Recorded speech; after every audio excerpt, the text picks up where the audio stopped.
Clips media. सम्मानीय सभामुख महोदय,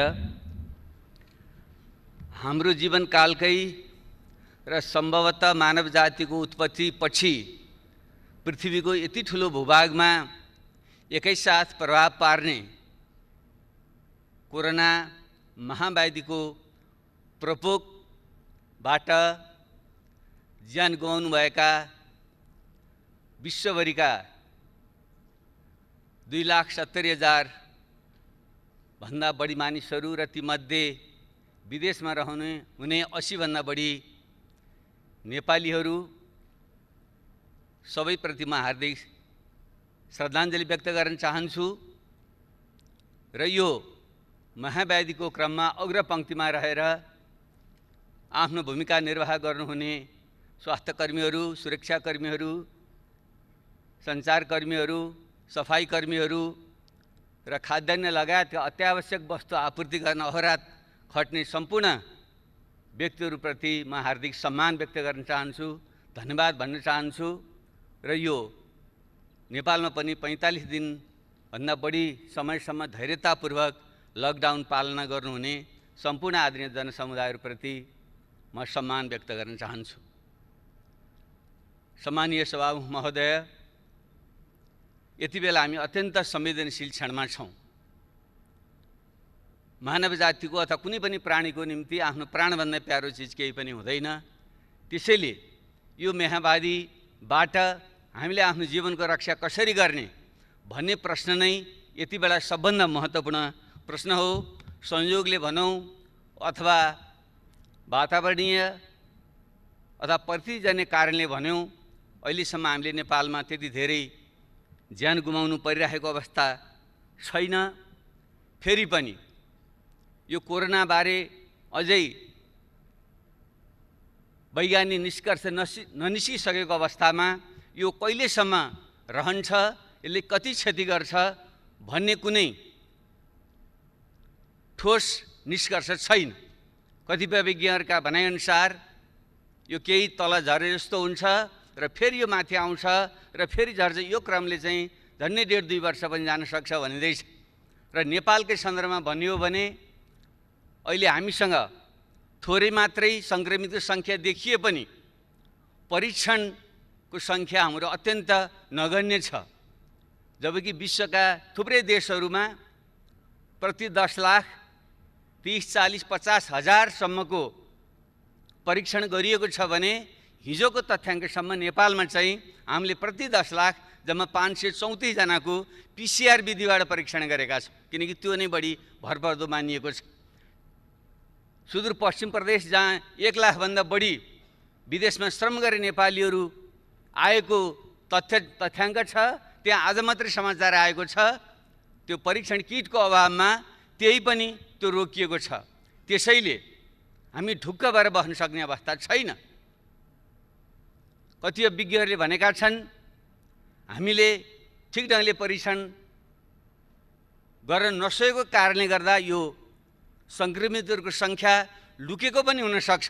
त्यसो भएको हुनाले हामीले प्रोक्सी टेस्टको तरिकाले पनि हामीले अनुमान गर्नुपर्छ। अर्थात् प्रति महिना सम्बन्धित क्षेत्रमा मृत्युदर के थियो अथवा नेपालमा के थियो भन्नेको आधारमा पनि यो बिचमा बढ्यो कि घट्यो भन्ने तरिकाले पनि त्यसलाई पत्ता लगाउन अथवा अनुमान गर्न सकिँदो रहेछ। उदाहरणको निम्ति हालसालै इरान र टर्कीमा थोरै सङ्ख्या देखियो, उनीहरू ढुक्क भएर बसे, तर पछि वारवार ती थाहै नपाइकन धेरै मान्छेहरूको त्यहाँ मृत्यु भयो। पछि बुझ्दा तिनीहरू कोरोनाबाट तिनीहरूको मृत्यु भएको रहेछ। त्यसैले अरू तरिकाबाट पनि हामीले गर्नुपर्दछ र सरकार ढुक्क भएर बस्नु चाहिँ हुँदैन। तपाईँ हामी कोही पनि ढुक्क भएर बस्नु हुँदैन।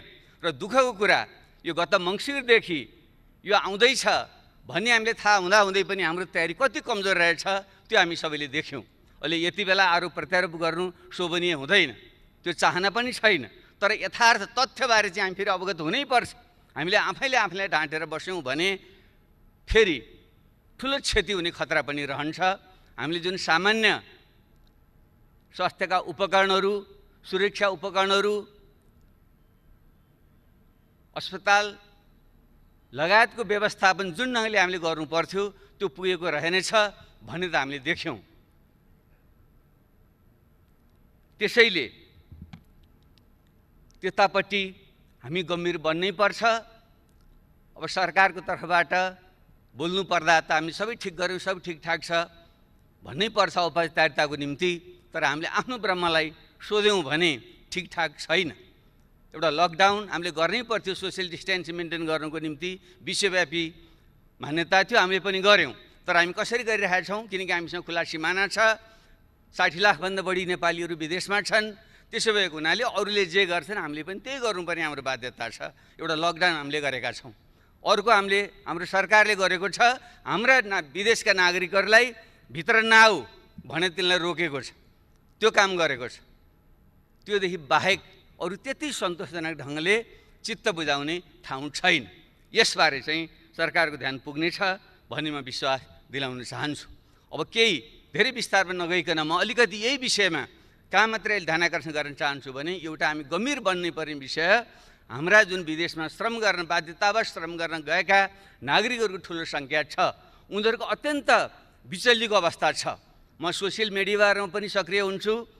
त्यसै गर्दा मलाई रातिसम्म कहिले माल्टाबाट फोन आउँछ, कहिले मध्य अमेरिकाबाट फोन आउँछ, कहिले मलेसियाबाट फोन आउँछ, कहिले भारतको गुजरात र गोवाहरूबाट फोन आउँछ।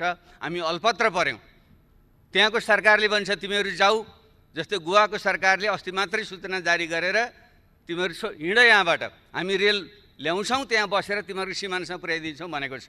तर हाम्रो सरकारले त्यसबारे चाहिँ ठोस निर्णय गर्न सकेको छैन। मैले त्यसलाई सेयर पनि गरेको थिएँ, सरकारले पक्कै पनि थाहा छ यो विषयमा। तर उनीहरू अहिले पनि अल्पत्र परेर बसेका छन्। आज मात्रै एउटा भिडियो भाइरल भएको छ, तपाईँहरू सबैले हेर्नुभएको होला। एकजना डाक्टरले सेयर गर्नुभएको भिडियोलाई मैले ट्विटरमा पनि सेयर गरेको थिएँ। त्यो सुनौँ, सबैले सुनौँ, हेरौँ एकचोटि। त्यसबाट पनि हाम्रो आत्मा पग्लिएन, आँखाबाट आँसु आएनन् भने हामीले आफैलाई सोध्नुपर्छ, हामी मानवभूमि होइनौँ। एउटा नेपालीले हात जोडेर भनिराखेको छ कहाँ जाउँ, म जाने ठाउँ छैन, बस्न देऊ भनिराखेको छ। उसलाई त्यहाँ हप्काइएको छ, हामीले बोलेर आएको हो, तिमी आफै आऊ, तिमीलाई हामीले कसरी पाल्न सक्छौ, जान्छौ जाऊ भनिराखेको छ। ऊ बिचरा हात जोड्यो भने चाहिँ म कहाँ जाने ठाउँै छैन। यस्तो नेपालीहरूको यस्तो अवस्थामा हामीले सब ठिकठाक छ भनेर भन्न मिल्छ? यो यथार्थ हो। यो त्यसैले ती 60 लाखभन्दा बढी विदेशमा रहने नेपालीहरूमध्ये अनुमान गरिँदैछ 1/4 त पक्कै पनि उनीहरू विस्थापित हुन्छन्। किन मध्य पूर्वमा ठुलो त्यहाँ पनि महामारीको समस्या छ, त्यसबाहेकै आर्थिक मन्दी छ, तेलको भाउ गिरेको छ। त्यो कारणले गर्दा रोजगारी गुमेर 15-20 लाख नेपाली यो वर्षभित्र नेपाल फर्कनेवाला छन्। र प्रत्येक वर्ष थपिने 5 लाख नेपाली युवाहरूको बेरोजगारी त्यहाँ थपिँदा तिनको व्यवस्था हामीले ठिक गर्न सकेनौँ भने के हुन्छ? त्यतापट्टि अहिले नै ध्यान दियोस् भन्ने म आग्रह गर्न चाहन्छु। तिमीहरू नआऊ भनेर सुख पाइँदैन। हाम्रो संविधानले भनेको छ कोही पनि नेपालीलाई देश निकाला गरिने छैन। यो त देश निकाला गरे जस्तो, नआऊ भन्नु त्यही हो नि। हाम्रो संविधानको धारा 45 त्यही भन्छ, उताबाट जाऊ भनेको छ, हामी नआऊ भनेका छौँ। त्यो हाम्रो आफ्नै अनागरिक बनाउने हामीले। त्यसले यो विषयमा गम्भीरतापूर्वक ध्यान दियोस् र जो बेरोजगार बनेर हाम्रो युवाहरू यहाँ आउँदैछन् तिनीहरूको व्यवस्था के गर्ने हो भन्ने विषयमा रातो दिन हामी लाग्नुपर्ने आवश्यकता छ। त्यतापट्टि ध्यान दियोस्। र यो बिचमा केही अरू पनि गम्भीर प्रकृतिका कमजोरीहरू भए। जो ज्याला मजदुरी गरेर खाने मान्छेहरू थिए, जो अस्थायी मजदुरी गर्ने मान्छेहरू थिए, तिनीहरूको सङ्ख्या भनिन्छ हाम्रो करिब 72 लाख त्यस्ता श्रमिकहरूमध्ये 60% अस्थायी प्रकृतिका श्रमिकहरू छन्। अर्थात् 40-50 लाख त्यस्ता अस्थायी प्रकृतिका श्रमिकहरू जो गाउँबाट विस्थापित भएर सहर पसे र हामीले कुनै व्यवस्था नगर्दाखेरि उनीहरू रुँदै गर्भवती महिलाहरू कुन बेहाल अवस्थामा रुँदै उनीहरू गाउँ फर्के तपाईँ हामी सबैले देखेका छौँ। अनि के त्यतापट्टि हाम्रो कर्तव्य बन्दैन? सरकारको कर्तव्य बन्दैन? हामीले त्यसबारे के गर्यौँ? तिनीलाई सम्बन्धित ठाउँमै व्यवस्था गर्न सक्नु पर्थ्यो। नसके तिनीहरूलाई स्थानीय तहसँग समन्वय गरेर हामीले व्यवस्थापन गरेर पठाइदिनु पर्थ्यो। हामीले त्यो देख्यौँ, ठुलो हामीले हेरेर बस्यौँ। यहाँ विपन्न नागरिकहरू, अपाङ्गता भएका मानिसहरू, वृद्धहरू, अशक्तहरू, उनीहरूको निम्ति जुन हामीले सुरक्षा भत्ताको सामाजिक सुरक्षाको व्यवस्था गर्नुपर्थ्यो, गर्न सकेका थिएनौँ। तर यही बेलामा यति बेला हामीले गर्न सक्नु पर्थ्यो। कमसेकम हामी स्थानीय तह छ र अहिले स्कुल कलेजहरू बन्द छन्, शिक्षकहरू छुट्टीमा बसेका छन्। कम त्यसलाई मात्रै परिचालन गरेर सबै राजनीतिक दलहरू सर्वदलीय एउटा संयन्त्र बनाएर प्रत्येक टोलमा खटाउने हो भने अहिलेको सञ्चारको युगमा पैदलै हिँडेर जानु पनि पर्दैन, ठाउँमा पुग्नु पनि पर्दैन। हामीले तिनको यथार्थ तथ्याङ्क अभिलेखन गर्न सक्थ्यौँ र तिनीहरूलाई बैङ्क खाता खोलेर बैङ्क मार्फत चाहिँ ती प्रत्येक त्यस्ता विपन्न र अशक्त मानिसहरूको निम्ति घर घरमा चाहिँ हामीले चाहिँ मुद्रा ट्रान्सफर गर्न सक्थ्यौँ, पैसा पठाउन हामीले सक्थ्यौँ। त्यतापट्टि पनि हाम्रो ध्यान गएको छैन र यो समस्या सहजै हल हुनेवाला छैन। अर्कोतिर हामीले देखिरहेका छौँ जुन साना मध्यम व्यवसायहरू हुन्, खास गरी पर्यटन लगायतका क्षेत्रहरू उनीहरू बन्द छन्, श्रमिकहरूले ज्याला पाएका छैनन्। त्यो कसले दिने हो भन्ने विषयमा अलमल छ। उनीहरू हामी दिन सक्दैनौँ भनेका छन् र सरकारले खासै तिमीहरू आफै देऊ भनेको छ। अनि यसको चाहिँ हामीले छिटो व्यवस्था गऱ्यौँ भने के हुन्छ, अरू थुप्रै जुन स्थायी श्रमिकहरू हुन् ती पनि भोकमै मर्नुपर्ने अवस्था छ। र ती हाम्रा साना उद्यमहरू जसले 80% देशभित्रको चाहिँ रोजगारी दिन्छन् र निर्यातयोग्य वस्तुहरू तयार गर्छन्, ती बन्द भयो भने भएको यतिको अर्थतन्त्र पनि झन् चौपट भएर जाने अवस्था छ। तिनलाई राहतको प्याकेज खै खालि अमूर्त ढङ्गले भनिएको छ, तर ठोस प्रकारको राहतको प्याकेज जो मौद्रिक र वित्तीय प्रकरणहरूको उपयोग गरेर तिनीहरूलाई पुँजी अनुदान दिने अथवा ब्याज र करहरूको छुट दिने लगायतले जुन व्यवस्था गर्नु सक्नु पर्थ्यो, जो श्रमिकहरूको ज्याला हो तिनको चाहिँ सके धनी देशमा त सबै सरकारले तिर्दिएको, जस्तै जर्मनीमा जो फ्याक्ट्रीहरू बन्द भएका छन् ती श्रमिकहरूलाई चाहिँ सरकारले जम्मै ज्याला तिरेको छ। ल हामीले त्यो सक्दैनथ्यौँ भने पनि त्यहाँ उद्यमी व्यवसायीहरूसँग तिमीहरूले 50% तिमीहरू तिर 50% सरकारले दिन्छ भनेर पनि त उनको पेट पाल्नु पर्थ्यो। तपाईँ हामीलाई लाज लाग्नु पर्दैन। हामीले पनि त लकडाउनको बेलामा हामीले सदन हाम्रो बन्द गरेर हामी बस्यौँ, तपाईँ हामीले चाहिँ पुरै तलब भत्ता हामी खाने, तर श्रमिकले चाहिँ नपाउने। अनि तपाईँ हामीले आफूलाई चाहिँ कम्युनिस्ट समाजवादी लोकतन्त्रवादी भन्न मिल्छ। त्यसले यस्ता संवेदनशील विषय बाँकी छन्, ध्यान पुगोस्। कृषि प्रधान देश यस्तो सङ्कटको बेलामा सबभन्दा ठुलो विषय भनेको खाद्य सुरक्षा हो। अहिले यसले हामीले सिकाउने सबभन्दा ठुलो पाठ, हामी आफ्ना कृषिजन्य वस्तुहरू, दुग्ध पदार्थहरू, फलफुलहरू हामीले उठाउन नसकेर, ल्याउन नसकेर, वितरण गर्न नसकेर त्यो कुहिएर बसेको छ र यता चाहिँ सहर बजारमा चाहिँ भाउ बढेर किनेर खाइसक्नु छैन। यसको व्यवस्था हामीले गर्न सक्दैनथ्यौँ भने यसमापट्टि पनि हाम्रो ध्यान चाहिँ पुगेको छैन। उत्पादन, सङ्कलन, वितरणको चाहिँ हाम्रो नेटवर्क के रहेछ यो त राम्रैसँग उदाहरण अनि यसबाट पाठ सिकेर युद्ध स्तरमा हामी लाग्नु पर्दैन, त्यतापट्टि हाम्रो ध्यान पुगिरहेको छैन। र शिक्षा, झन्डै 64 लाखभन्दा बढी विद्यार्थीहरू अहिले लकडाउनमा बसिरहेका छन्। युवावस्थाको जुन उनीहरू कलिलो उमेर हुन्छ, उनीहरूले ठिक ढङ्गले ओरिएन्टेसन गरिएन भने उनीहरूमा मनोरोगहरू आउने बढी गम्भीर खतरा पनि रहन्छ। अलि सम्पन्न हुनेहरूले त डिजिटल प्रविधिको प्रयोग गरेर उनीहरूलाई भुलाएका छन्, पढाएका छन्। त्यो गरिब र मध्यम वर्गका मानिसहरू हुन् जहाँ चाहिँ टेक्नोलोजीको पहुँच छैन, त्यहाँ उनीहरू चाहिँ यदि लामो समय त्यत्तिकै खाली बस्नु पर्दा ती युवाहरू युवती हाम्रा छोराछोरी नानीहरूको चाहिँ अवस्था के होला, त्यसको हामीले के व्यवस्था गर्दैछौँ। अझ उल्टै अन्यथा नमान्नु होला, मैले मिडियामा सुनेको छु हाम्रो शिक्षा मन्त्रीले खुलेको भोलिपल्टै परीक्षा हुन्छ भनेर आतङ्कित जस्तो बनाइराख्नु भएको छ। के परीक्षा लिने बिचरा, उनीहरू आफै मनोरोगले चाहिँ ग्रसित हुने खतरा उनीहरूलाई भइसक्यो। त्यसैले म त सुझाव दिन चाहन्छु, कमी SEको जुन परीक्षा छ त्यो लिन आवश्यकतै छैन। अब यसै पनि हाम्रो चाहिँ सेकेन्डरी एजुकेसन माध्यमिक शिक्षा 12 कक्षासम्म भइसकेपछि 10 कक्षाको परीक्षाको पनि खास अर्थ रहँदैन। त्यसैले स्कुलले आखिर फेरि पनि हामीले ग्रेड सिस्टममा गइसकेका छौँ भने उनीहरूलाई चाहिँ अब अहिले नै तिम्रो परीक्षा हुँदैन, आफ्नो स्कुलले जति नम्बर दिन्छ अब त्योभन्दा उच्च पढाइको व्यवस्था गर भनिदिने हो भने कमसेकम त्यो हाम्रा छोराछोरीहरू नाति नातिनाहरू एउटा निष्फिक्री भएर उनीहरू बस्न सक्छन्। यस्ता सामान्य कुरामा पनि ध्यान पुगोस् भन्ने मेरो चाहिँ आग्रह छ। अब आर्थिक अब कति नोक्सान पर्छ भन्ने विषयको त सायद अब हामीले सरकारबाट तथ्य पनि आउला, जो अर्को हाम्रो प्री बजेट छलफल हुन्छ, बजेट छलफल हुन्छ, त्योतिर पनि हामी जाउँला। तर प्रारम्भमा मैले अहिले भन्नै पर्छ, तपाईँ हामी सबैको ध्यान जानुपर्छ। यो अबको यो अर्थतन्त्र साँच्चै नै विश्वव्यापी रूपमा नै भनिँदैछ। दोस्रो विश्वयुद्धपछिको सबभन्दा ठुलो मन्दी यो हुँदैछ। बेलायतले त हिजो मात्रै उनीहरूको ब्याङ्क अफ इङ्ल्यान्डले घोषणा गर्यो, जो 300 वर्ष पहिले जति बेलादेखि अभिलेखीकरण, आर्थिक अभिलेखीकरण सुरु भएको थियो त्यति बेलादेखिको सबभन्दा ठुलो सङ्कट बेलायतको अर्थतन्त्रले बेहोर्दैछ उनीहरू भनेका छन्। त्यसै भएको हुनाले हाम्रो जस्तो कमजोर अर्थतन्त्रको अवस्था के होला सहजै अनुमान गर्न सकिन्छ र 2 खर्बदेखि 5 खर्बसम्म हाम्रो अर्थतन्त्रमा नोक्सान हुन्छ भन्ने चाहिँ अनुमान छ भने त्यसको निम्ति हामी तयारी कसरी गर्छौँ र मुख्य रूपमा त्यो 20-25 लाख जो युवाहरू बेरोजगार युवा थपिन्छन् तिनको व्यवस्था कसरी गर्छौँ खाद्य जुन अभाव हुँदैछ त्यसको निम्ति कृषिलाई कसरी पुनर्जागरण गर्छौँ स्वास्थ्य सम्बन्धी हाम्रो कमी हामीले देखिसकेका छौँ त्यसैले यो रोजगारी केन्द्रित भएर कृषि केन्द्रित भएर शिक्षा र स्वास्थ्य केन्द्रित भएर हाम्रो चाहिँ यो वर्ष चाहिँ हामीले नीति कार्यक्रम र योजना बजेट ल्याउनु पर्छ त्यो विषयमा चाहिँ हामीले फेरि बाँकी उसमा हामी छलफल गरौँला अब अन्तर्राष्ट्रिय हिसाबले पनि यसले ठुलो चाहिँ एउटा परिवर्तन चाहिँ ल्याउँदैछ कतिपयले भनिँदैछ अब पश्चिमको वर्चस्वको युग सिद्धियो र पूर्वतिर आयो पनि भनिँदैछ आजको भोलि नआउला तर प्रष्ट सङ्केत के देखियो भने अब विश्वमा चाहिँ अब चाहिँ आर्थिक केन्द्र पनि अब चाहिँ फेरिन्छ त्यसले गर्दा लगानीका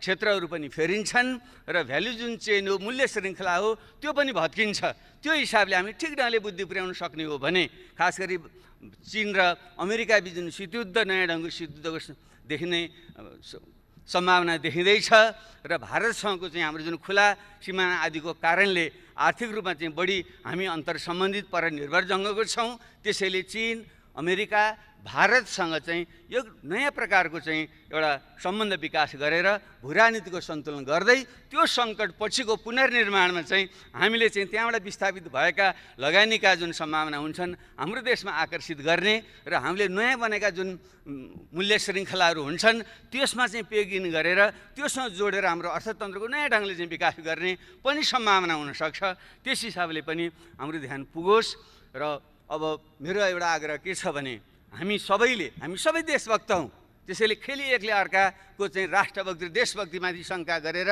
हामीले अनावश्यक ढङ्गले चाहिँ विभाजित हुने काम नगरौँ कमसेकम यो सेसनको क्रममा यो सदनको क्रममा विषयवस्तु उठ्नेवाला छ अन्तर्राष्ट्रिय र क्षेत्रीय र यो जुन भूराजनीतिक खिचातानी छ यो अत्यन्त मुखरित भएर चाहिँ आउनेवाला छ किनकि एमसिसीको विषय हामीले हल गरिसकेका छैनौँ र यतापट्टि आज मात्रै भारतका रक्षा मन्त्रीले कालापानी र लेपबाट उता मानस सरोवरसँग जाने यात्रा मार्ग चाहिँ उहाँले चाहिँ घोषणा गर्नुभयो उद्घाटन गर्नुभयो भन्ने कुरा आएको छ जब त्यो क्षेत्र विभाजित छ भने दुई पक्षहरूमा एउटा सहमति नगरिकन एक पक्षहरूमा त्यो मार्ग खोलिदिँदाखेरि स्वतः नै त्यसले चाहिँ फेरि अर्को प्रकारको तनाव यहाँ सिर्जना गर्छ यस्ता कुराहरूमा पनि हामीले राष्ट्रिय सहमति बनाएर एउटै आवाज बोल्ने र सरकारले सबैको विश्वास लिएर जाने गर्न सक्यो भने आगामी दिन यो सङ्कटलाई अवसरमा बदल्न सक्छौँ नत्र यो खिचातानी तानातानीमा चाहिँ हामी चाहिँ झन् खराब अवस्थामा पर्न सक्छौँ त्यतापट्टि ध्यान पुगोस् र म अब एउटा अन्तिम र अति गम्भीर विषय चाहिँ म के भन्न चाहन्छु भने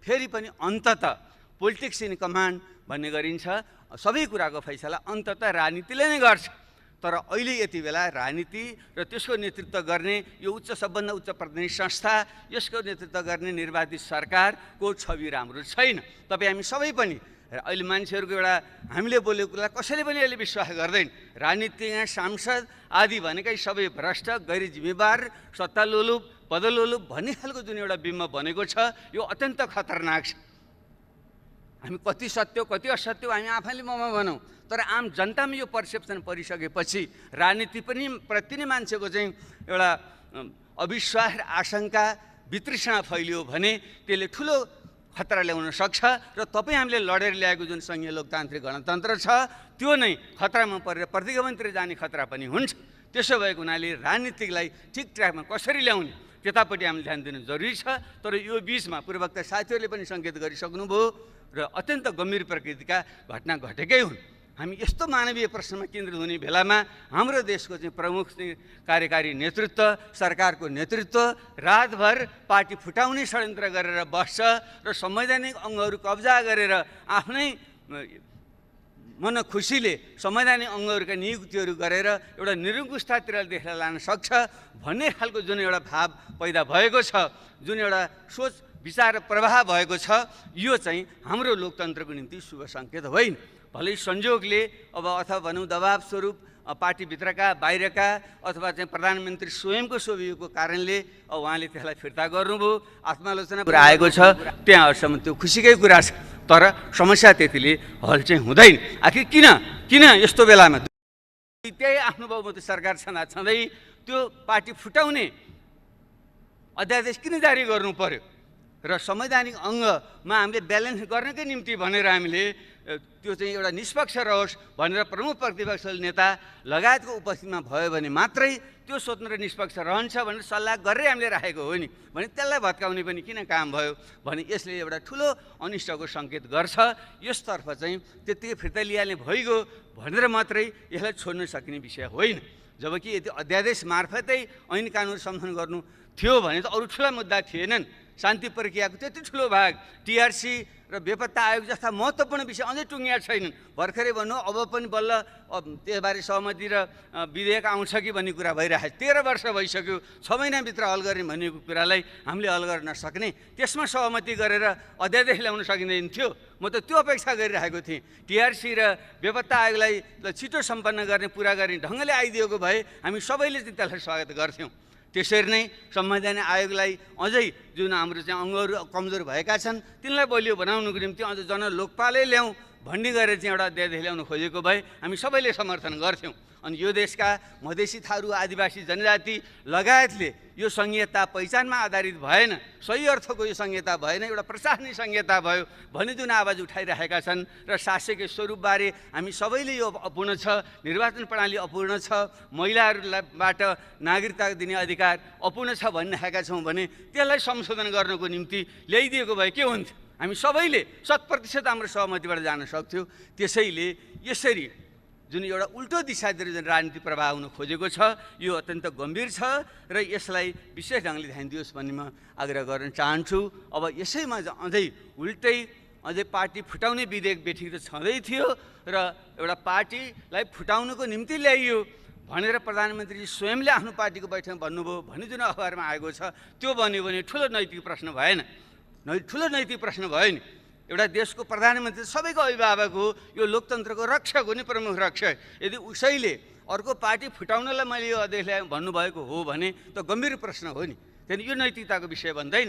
र पछि जो सांसदको कुरा आयो, ल ठिक छ, कति स्वेच्छाले आउनुभयो होला, कति आउनु बेग्लै पाटो, तर एउटा कमन सेन्सले पनि भन्छ नि लकडाउनको बेलामा यहाँदेखि महोत्तरी अथवा चाहिँ सर्लाही लगायत थुप्रै जिल्लाहरूमा चाहिँ धनुषा लगायतका जिल्लाहरूमा चाहिँ पुगेर सांसदहरूलाई चाहिँ यहाँ ल्याउनु किन पर्यो? रातारात भर्खरै निवृत्त भएका प्रहरीका प्रमुख, सरकारको अत्यन्त निकट मान्नुभएका व्यक्तित्वहरू उहाँ किन जानुभयो होला?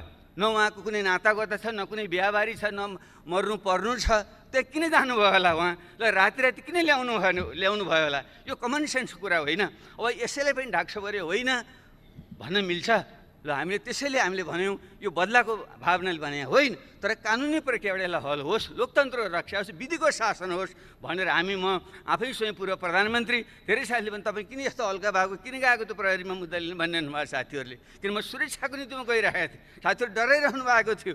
र त्यसरी म त जेसुकै भए पनि अहिले मूर्ख पनि ठान्नुहोस्, हिजो अहिले जनयुद्ध गरेर आएको हुनाले त्यो अलिकति पनि परेर होला, मरिन्छ जाउँ भनेर म गएकै हो। तर त्यहाँ त्यो त कुनै पनि ढङ्गले एउटा जाहेरी पनि नलिने भन्ने हुन्छ। पूर्व प्रधानमन्त्री, पूर्व प्रधानमन्त्री र 1 दर्जन मन्त्री र सांसदहरू भएर जाँदाखेरि पनि प्रहरीले जाहेरी लिँदैन। किन लिनुहुन्न भन्दा लिन्न मात्रै भन्नुहुन्छ बिचरा, उहाँ आतङ्कित हुनुहुन्छ।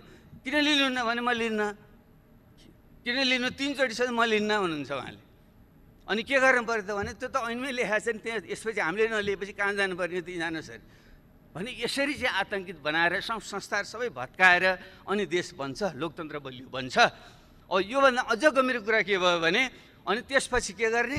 उल्टै हामीमाथि नै जो पीडित छ तिनीमाथि नै मुद्दा लगाइदिने र अनि विभिन्न ढङ्गले परोक्ष प्रत्यक्ष ढङ्गले पहल गर्ने। अब फच्चे गरौँ, तपाईँले फिर्ता लिनुहोस्, म पनि तपाईँ विरुद्ध फिर्ता लिन्छु। यही हो लोकतन्त्र।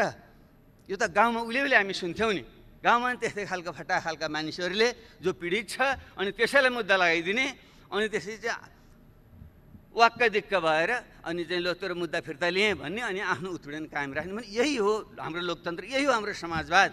त्यसैले सम्माननीय सभा महोदय, विषय अत्यन्त गम्भीर छ। म यसमा फेरि बढी यो तिक्तता नहोस् भन्ने पनि म चाहन्छु, किनकि हामी सबै यो व्यवस्था फेल हुँदा हामी सबै फेल हुन्छौँ, लोकतन्त्र खतम हुँदा हामी सबै खतम हुन्छौँ र हाम्रो जीवनभरिको जुन यत्रो त्याग र बलिदान छ त्यो खेर जान्छ। त्यसैले हामीले आरोप प्रत्यारोपभन्दा पनि आत्मसमीक्षा गरौँ।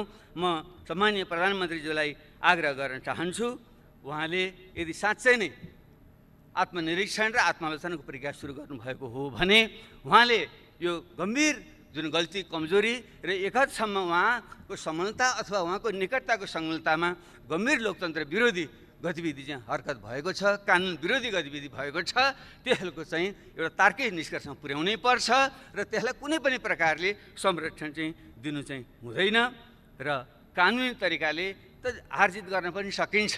आश र त्रास देखाएर संस्थाहरूलाई प्रभावमा पारेर यताको कुरा उता पनि पार्न सकिन्छ, तर राजनीतिमा नैतिकता भन्ने कुरो धेरै ठुलो कुरो हुन्छ। त्यसले सामान्य प्रधानमन्त्रीजीको जुन खालको उचाइ उहाँले प्राप्त गर्नुभएको छ, उहाँसँग मेरो चाहिँ विनम्र आग्रह छ, हामीले सत्तामा कति समय बस्यौँ भन्ने आधारमा मान्छेले मूल्याङ्कन गर्दैन। यो देशमा धेरै 38 जना प्रधानमन्त्री भइसके कसो सम्झना गर्छ मान्छेले? बिपी कोइराला 1 जनाको मान्छेले सम्झना गर्छ, अरू धेरैको त नाम पनि आउँदैन। म पनि प्रधानमन्त्री भइ टोपलेको मान्छे, मलाई थाहा छैन कति बेलासम्म मान्छेले सम्झन्छन्। त्यसले कुर्सीमा बस्दैमा पद ठुलो होइन, मान्छेले के सत्कर्म गर्यो त्यसको आधार। महात्मा गान्धी कहिले कुर्सीमा बसेनन्, उनलाई सम्झन्छन् मान्छेहरूले। जयप्रकाश नारायण कहिले बसेनन्, उनलाई सम्झन्छन् मान्छेले। हाम्रै देशमा इतिहासमा गौतम बुद्ध युवराज थिए, गद्दीमा बसेर रजाइ गर्न सक्थे, छोडेर गए, गद्दी छोडेर गए, उनी महान भए। तर उनका बाउको नाम सोध्यौँ भने उनका बाउ राजा थिए, उनको नाम कसैले पनि सम्झँदैन। त्यसैले कुर्सीमा बसेर सत्ताको प्रयोग गरेर महान भइँदैन। त्यसैले नैतिक आचरण ठुलो हुन्छ। यस निम्ति मेरो सम्मानीय प्रधानमन्त्रीसँग आग्रह छ, तपाईँ जुन उचाइमा पुग्नुभएको छ त्यहीँ रहनुहोस् र तपाईँले अनावश्यक ढङ्गले यस्ता प्रकारको गतिमा संलग्न हुँदा तपाईँले आफैमाथि पनि अन्याय भएको छ। तपाईँ रोगले जीर्ण भएको शरीरलाई तपाईँले चाहिँ आराम दिनुपर्छ र यो लोकतन्त्रलाई बचाएर तपाईँ आफ्नै एउटा छविलाई पनि बचाएर अगाडि बढ्नको निम्ति तपाईँले राजीनामा दिनु नै उपयुक्त हुन्छ। त्यो नै एउटा उचित निकास हुन्छ र त्यसले नै समाजलाई, देशलाई अगाडि बढाउन सक्छ र तपाईँको उचाइ पनि कायम रहन्छ, लोकतन्त्र सुनिश्चित हुन्छ र देशले नयाँ दिशा पक्रिन चाहिँ सक्छ। मेरो उहाँसँग विनम्र उहाँसँग आग्रह छ, प्रश्न उठ्छ, उहाँपछि विकल्प के हुन्छ भन्ने छ। यो मेरो निजी विचार हो, मेरो एउटा निजी विचार हो। हामी पूर्व प्रधानमन्त्रीहरू सबैले हामीले कुनै पनि प्रकारको इच्छा आकाङ्क्षा नराखौँ, हामी दावेदार नबनौँ, हामीले चाहिँ दिशानिर्देश गरौँ, सहयोगको भावना गरौँ। राजनीतिबाट अलग हिँड्ने सन्यास लिने भने होइन, राजनीति महत्त्वपूर्ण विषय हो। देशको सम्पूर्ण समाजको त्यसलाई नेतृत्व गर्ने भनेको राजनीतिले हो। त्यसले राजनीतिबाट सन्यास लिएर सुख पाइँदैन। यसमा त असल मान्छेहरू, सक्षम मान्छे ल्याउनुपर्छ।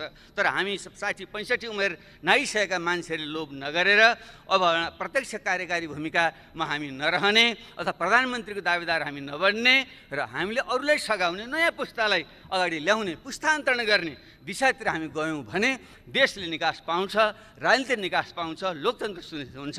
मलाई यही बाटो नै उपयुक्त लाग्छ र यस सन्दर्भमा पूर्ववक्ता साहिलले थोरै सङ्केत गर्नुभयो। अब हामीले हिमाल पहाड तराई मधेसलाई जोडेर देशको राष्ट्रिय एकता सुदृढ गर्दै देशलाई सुशासन समृद्धिको दिशामा लिएर जाने हो भने एउटा बहुदलीय लोकतन्त्रभित्र प्रतिस्पर्धाको सँगसँगै न्यूनतम कुराहरूमा चाहिँ राष्ट्रिय सहमति गर्ने ढङ्गले एउटा बिपी कोइरालाले पनि हुन त कुन परिवेशमा भन्नुभयो, राजासँगै मेलमिलाप त उपयुक्त मलाई लाग्दैन, तैपनि हामी एउटा राष्ट्रिय विषयमा एक हौँ भन्ने जुन उहाँले कुरा राख्नुभएको थियो।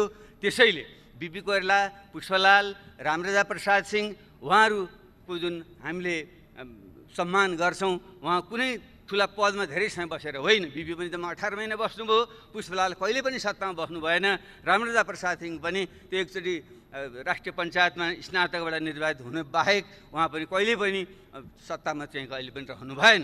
तैपनि हामीले सम्मान गर्छौँ। त्यसो भएको हुनाले उहाँको स्पिरिटलाई हामीले कदर गर्दै काङ्ग्रेस, कम्युनिस्ट, समाजवादी र पहिचानवादी सब शक्तिहरूको बिचमा एउटा राष्ट्रिय मिलनलाप कायम गर्नको निम्ति नयाँ ढङ्गले अगाडि बढौँ र त्यसै क्रममा नै अहिले हामीले जनता समाजवादी पार्टी निर्माण हामीले गरेका छौँ। यो एउटा राम्रो लोकतान्त्रिक स्पेस तयार होस् भन्ने चाहिँ हाम्रो चाहिँ आग्रह छ। हाम्रो कुनै पनि अवस्थामा तपाईँहरूसँग यो सरकार गिरोस् र फेरि हामीले चाहिँ चाहे थापेर सरकारमा जाउँ भन्ने हाम्रो कुनै पनि हाम्रो मनसाय छैन, हुन सक्दैन। र तपाईँहरूले नेतृत्व परिवर्तन गरेर ठिक ढङ्गले चाहिँ आफ्नै पार्टीका असल मान्छेलाई अगाडि बढाउनुहोस्। 5 वर्षलाई चाहिँ तपाईँहरूले चाहिँ जनताले जनादेश दिएका छन्। हाम्रो त्यहाँ कुनै पनि खालको दाबी हाम्रो चाहिँ हुँदैन, तर एउटा राष्ट्रिय मेलमिलाप, महत्त्वपूर्ण राष्ट्रिय मुद्दामा चाहिँ मेलमिलाप कायम गरेर अगाडि जाउँ। त्यसको निम्ति हामीले जुन रेशम चौधरी एउटा थारूहट आन्दोलनका एउटा बिम्ब प्रतीक हुनुहुन्छ, उहाँलाई जेलमा राख्नु उपयुक्त छैन। हिजो झापा आन्दोलनको क्रममा हाम्रै प्रधानमन्त्रीजी 14 वर्ष बस्नुभयो, माओवादी जनयुद्धको क्रममा थुप्रै मान्छेहरू बस्नुभयो र काङ्ग्रेसका साथीहरू थुप्रै बखत जेलमा पनि बस्नुभयो। तर राजनीतिक मुद्दा भएको कारणले अन्ततः हामीले ती मुद्दाहरू हामीले खारेज गरेका थियौँ, फिर्ता लिएका थियौँ। त्यसले रेशम चौधरीको मुद्दा पनि त्यो थरुट आन्दोलनको थारू विद्रोहको क्रममा भएको घटना हो, दुःखदै घटना हो, धेरै मान्छे ज्यान राम्रो होइन। त्यसलाई हामीले फिर्ता लियौँ भने ठुलो एउटा थारू समुदाय जोडिन पुग्छ। त्यसरी नेत्रविक्रम चन्दको समूह जो माओवादी आन्दोलनकै एउटा चाहिँ रेडिकल विङ त्यो थियो र अगाडि जुन बढेको छ, भलै त्यो बाटो ठिक छैन, त्यो सफल पनि हुँदैन, तर उनीहरू पनि यो कोरोनाको यस्तो अस्तव्यस्त भएको बेलामा उनीहरूलाई पनि आउने एउटा निकास चाहिँ दिँदा राम्रै हुन्छ। त्यसैले उनलाई पनि एउटा जनरल एमनेस्टी क्षमादान दिएर उनीहरूलाई पनि खुला गरिँदा हुन्छ। भर्खर अस्ति मात्रै सुने अनिल बिरै, हामी सबैले चिन्छौँ, राम्रो चाहिँ साहित्य र कलाकार खट्ने मान्छे हुन्, उनी घाइते थियो, उपचार गराउँदै थिए चितवनमा, उनलाई चाहिँ गिरफ्तार गरेर राखियो भने मैले सुने। यस्तो प्रकारको गतिविधि गरेर राम्रो चाहिँ हुँदैन। खास गरी हाम्रो पूर्व माओवादी साथीहरू नै अहिले चाहिँ सत्तामा हुनुहुन्छ, गृहमन्त्री हुनुहुन्छ, उहाँलाई व्यक्तिगत रूपमा पनि चिन्नुहुन्छ। त्यसैले त्यो एउटा माहौल बनाउँदा उपयुक्त हुन्छ र त्यसरी सानातिना मुद्दा लाएर सांसदहरूलाई पनि फसाइदिने र चाहिँ यो निलम्बनमा राख्ने जुन प्रवृत्ति छ त्यो पनि उपयुक्त भएन। कि त छिटो मुद्दा चलाएर फैसला गरिदिनु पर्यो। कुनै ठाउँबाट सांसद निर्वाचित भएर आएको छ, विविध कारणले चाहिँ मुद्दा चाहिँ दायर हुन्छ, मुद्दा दायर हुने बित्तिकै चाहिँ सांसद चाहिँ निलम्बन भएपछि अनि त्यो क्षेत्रको प्रतिनिधित्व के हुन्छ अरू विषयमा जान्दिनँ। अब हरिनारायण रौनियार अहिले हाम्रो समाजवादी पार्टीकै तर्फबाट सांसद हुनुहुन्थ्यो, भलै चाहिँ अहिले उहाँको कन्स्ट्रक्सन कम्पनीको चाहिँ छवि त्यति राम्रो चाहिँ छैन र त्यसबारे हामीले उहाँलाई कुनै पनि ढाकछोप गर्नु पनि छैन। तर निलम्बन गर्ने तर 1.5 वर्ष भइसक्यो, त्यो प्रक्रिया अगाडि पनि बढ्दैन, तर त्यो क्षेत्र त प्रतिविहीन भयो नि। त्यसले यस्तो विषयमा पनि हामीले सोध्यो यसको निकास के हो, यो विषयमा पनि यसको अर्थ चाहिँ दण्डहीनतालाई प्रोत्साहन दिन भन्न खोजेको होइन, तर जनप्रतिनिधिलाई चाहिँ तपाईँले एउटा निष्कर्ष नपुर्याइकन निलम्बन गरेर राखिदिनु भयो भने त्यसको मार त जनतालाई पर्ने भयो नि, त्यो क्षेत्रका जनतालाई। यसको निकास खोज्नेतिर पनि हामी जाउँ। यी ढङ्गले चाहिँ हामीले सोध्न सक्यौँ भने हामीले यो सदन जुन हाम्रो छ बजेट अधिवेशन पनि हामीले भन्छौँ, यस क्रममा चाहिँ गहन ढङ्गले छलफल गरेर अगाडि जान सक्दा देशले चाहिँ निकास पाउँछ। त्यसैले अब बल हाम्रो सम्मानीय प्रधानमन्त्रीजीकै कोर्टमा छ र उहाँले नै यसबारेमा सोचेर उचित निर्णय लिनुहुनेछ भनिन्छ। शिखर चढ्न सजिलो हुन्छ तर शिखरमा टिक्न गाह्रो हुन्छ। उहाँले शिखरमा हुनुहुन्छ, कसरी त्यहाँ टिक्ने हो उहाँले सोध्नुहुनेछ। हामीले त सुझाव दिने हो, किनकि घोडालाई खोलासम्म लान सकिन्छ, पानी पियाउन सकिँदैन। विज्ञ सुखी अधिकम। धन्यवाद।